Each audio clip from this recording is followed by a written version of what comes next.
quite sore. I'm crouching like in front of the precipice of a bog. Oh, let me move. Oh. Are you still focused on me? Yes.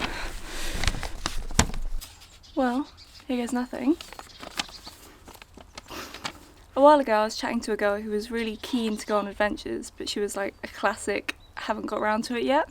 And she was under the impression that adventures took a really long time to plan and all the logistics beforehand. Interjection. I'm really awkward in this first shot. Sorry about that. I was filming on a public footpath and I was really scared of someone coming along and finding me filming myself. Never filmed in public before, so sorry, but it gets better. I kind of warm up to it.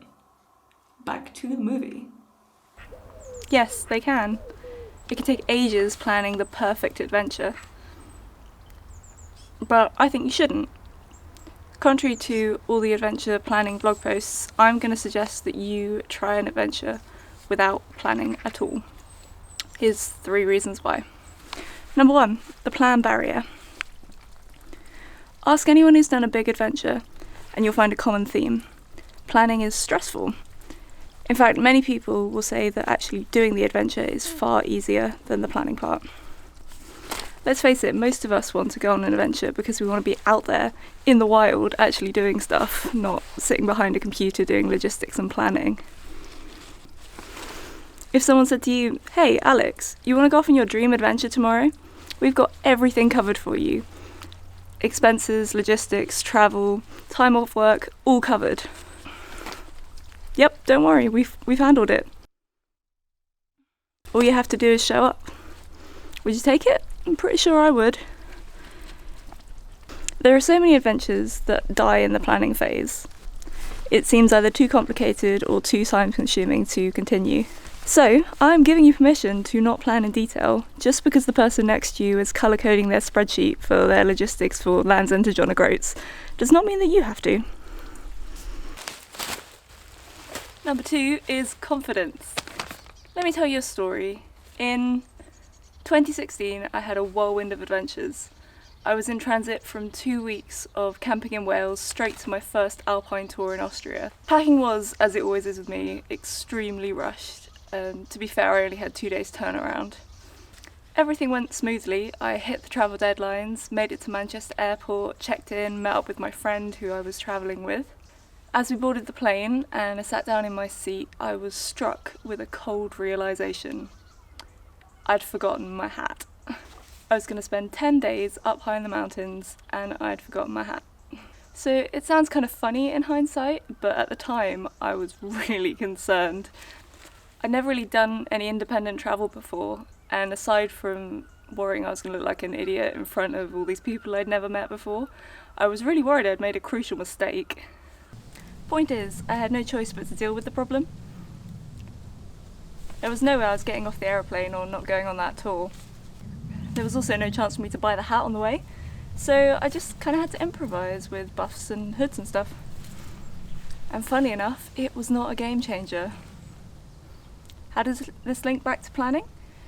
There's a tendency to, micro-plan adventures. Humans are naturally uncomfortable with the unknown, so we try to control them as much as we can.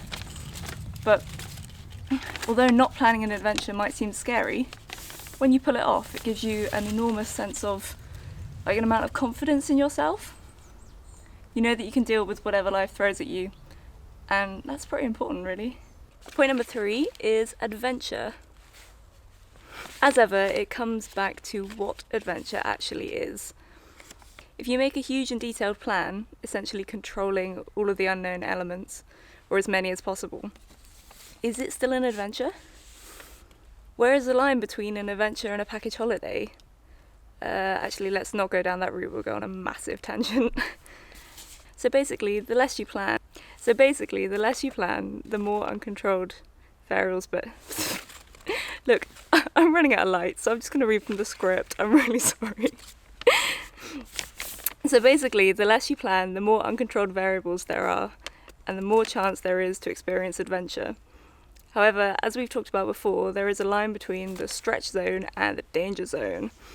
You can add elements of unknown and adventure to a trip without it becoming dangerous, but the minimum amount of planning will vary depending on the trip. For example, I genuinely set off cycling to Switzerland and back with only the kit I needed, a map of Holland and a ferry ticket. Plus like a vague idea of ending up in Switzerland and cycling back through France. However, if I was up in the mountains, particularly in the winter, I would have done much more planning. I guess the severity of something going wrong is higher up there. And, as pointed out by one of you guys on Twitter, if the best adventures are those that don't go to plan, then there kind of has to be a little bit of a plan to start with for it to go wrong, if that makes sense. Ta-da! Finished! Am I in focus? No, I'm not. Focus on me. Ta-da! So, what do you think? How little of a plan is enough? And would you go on an adventure with just a ticket and the kit you needed? Let me know. Comment somewhere. Get me on social media. Tell me what you think. And thank you very much for listening.